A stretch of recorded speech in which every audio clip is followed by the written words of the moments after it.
Okay, so I'm just going to go through how to thread needles, but first I'm going to tell you about the different threads that I use in my embroidery kits. So in almost all of my embroidery kits you will find stranded cotton.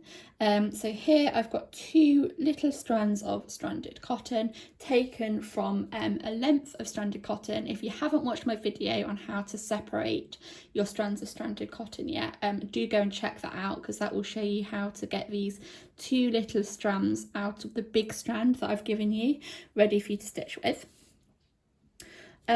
Lots of my embroidery kits also contain different textured threads. So if you're doing a cross stitch kit, it will generally just be stranded cotton. If it's an embroidery kit, it may include lots of different textures as well, just to help give kind of shiny textures, fluffy textures, just to give it a bit more depth. So I often use Crewel wool. So this is obviously made of wool, so it's nice and fluffy. It's quite quite a bit thicker than the stranded cotton, and it's just got a really nice fuzzy texture. You also might find things like tencel yarn, acrylic yarn, worsted wool, lots of kind of different yarns that I use with different textures. None of these threads will need separating the same way that the stranded cotton did. They will literally just be popped straight into your needle, so there's no need to worry about that.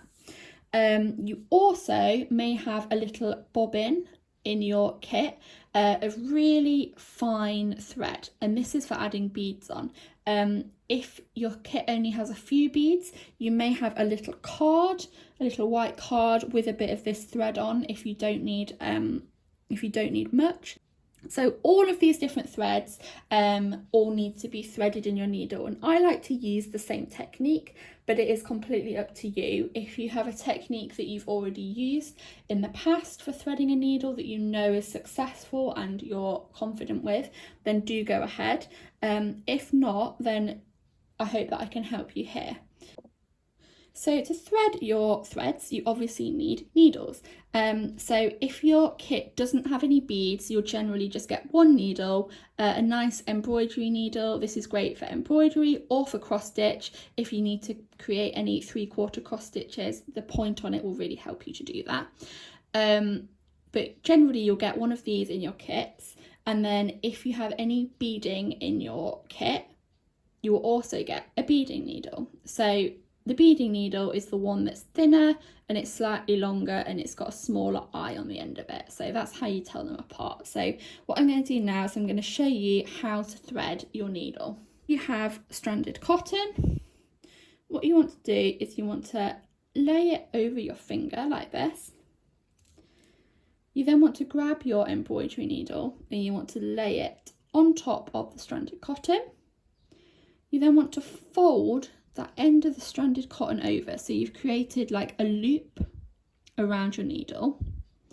You then want to pinch it nice and tight and slowly remove your needle. So if you can see that tiny little speck there between your thumb and your finger, just want to grab the eye of your needle and you want to push it over the top of that little speck, and you can see it's come through the eye, so you just want to grab it and pull it through. And you can now see that your needle is threaded.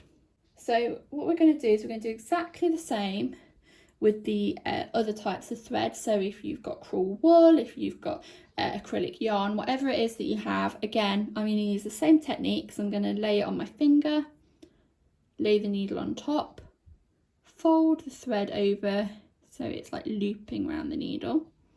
I'm going to pinch it nice and tight and remove the needle, so I've got that tiny little speck of thread in between my finger and my thumb, and I'm going to push the needle over the top of it, and you can then pull through, and your needle is now threaded. Okay, so for the beading needle we're going to do exactly the same again. So I've just cut a length off of that bobbin. And what we're going to do is we're going to place the thread on my finger, the needle on the top, fold it over, remove the needle so I've got that tiny speck of thread, push the eye of the needle over the speck of thread and then pull it through. And you then should have a threaded needle. So this one, the eye is quite a bit smaller than the other one, but using this technique, it should be quite easy for you to get it threaded.